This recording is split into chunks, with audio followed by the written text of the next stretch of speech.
नमस्ते, healthy living Nepal. यो नाम सायद कतै न कतै सुनिएकै होला, हैन त? ल, आज हामी सिधै यो कम्पनीको बिजनेस मोडल वास्तवमा के हो र यसले कसरी काम गर्छ भनेर अलिक गहिराईमा गएर बुझ्ने कोसिस गरौँ। आजको हाम्रो रोडम्याप हेरौँ है त। हामी सुरुमा कम्पनीको परिचयबाट सुरु गर्छौँ, यो के हो भनेर। त्यसपछि यसका उत्पादनहरू, अनि यसमा कसरी जोइन गर्ने, आम्दानी कसरी हुन्छ र अन्त्यमा सफलताको सूत्र भनेर केलाई मानेका छन् त्यहाँसम्म पुग्नेछौँ। ल, सुरु गरौँ पहिलो खण्डबाट, स्वस्थ जीवन। आखिर यो कम्पनीको अवधारणा के हो र यसले काम चाहिँ कसरी गर्छ? आउनुहोस् यहीबाट सुरु गरौँ। यो कम्पनीको मूल आधार भनेको डाइरेक्ट सेलिङ हो। अब डाइरेक्ट सेलिङ भनेको के हो त? सोझो भाषामा भन्दा कम्पनीले आफ्ना उत्पादनहरू सिधै ग्राहकसम्म पुर्याउँछ।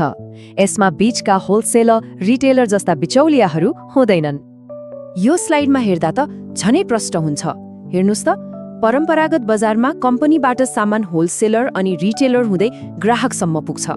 तर डाइरेक्ट सेलिङमा के देखाइएको छ भने कम्पनीबाट सिधै ग्राहकसम्म। यो चेनलाई छुट्याइएको छ, जसले गर्दा लागत कम हुन्छ। यहाँ कम्पनीको कानुनी पक्षलाई पनि जोड दिएको देखिन्छ। यो कम्पनी नेपाल सरकारमा दर्ता भएको छ र विक्रमसम्म 2077 मा कानुनी मान्यता पनि पाइसकेको छ।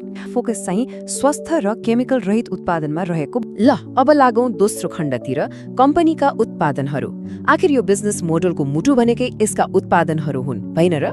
हेरौँ के कस्ता प्रडक्टहरू रहेछन्। उत्पादनहरूमा मुख्य 4वटा गुण छन्। पहिलो, यी नेचुरल बेस्ड छन्, मतलब प्राकृतिक।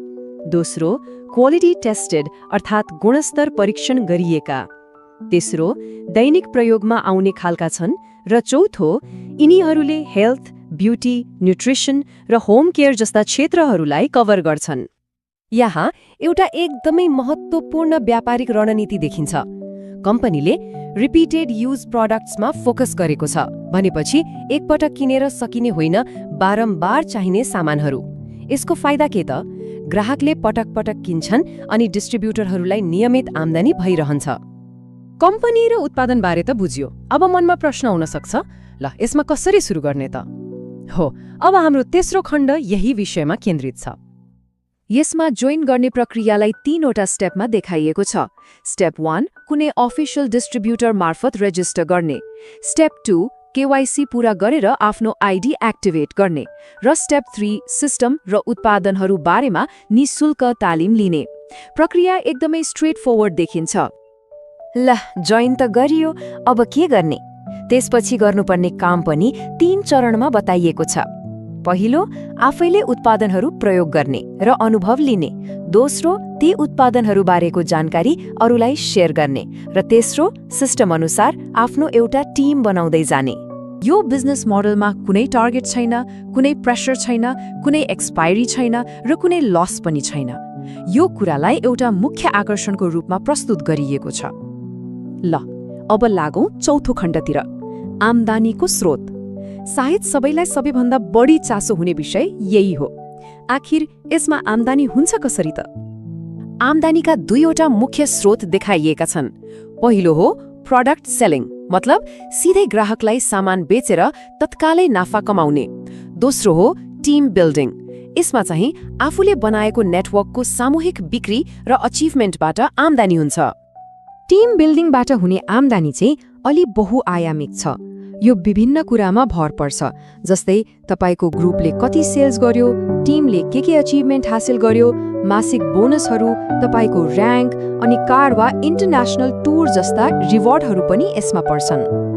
यो चार्टले चाहिँ सम्भावित मासिक आम्दानीको एउटा चित्र देखाउँछ। हेर्नुस् त, सुरुवाती चरणमा 10 देखि 20,000, निरन्तर प्रयास गर्ने हो भने 50,000 र लिडरको स्तरमा पुग्दा 1 लाख भन्दा बढी कमाउन सकिने देखाइएको छ। अवश्य पनि यो आम्दानी डेडिकेसन र टिमवर्कमा भर पर्ने कुरा बताइएको छ।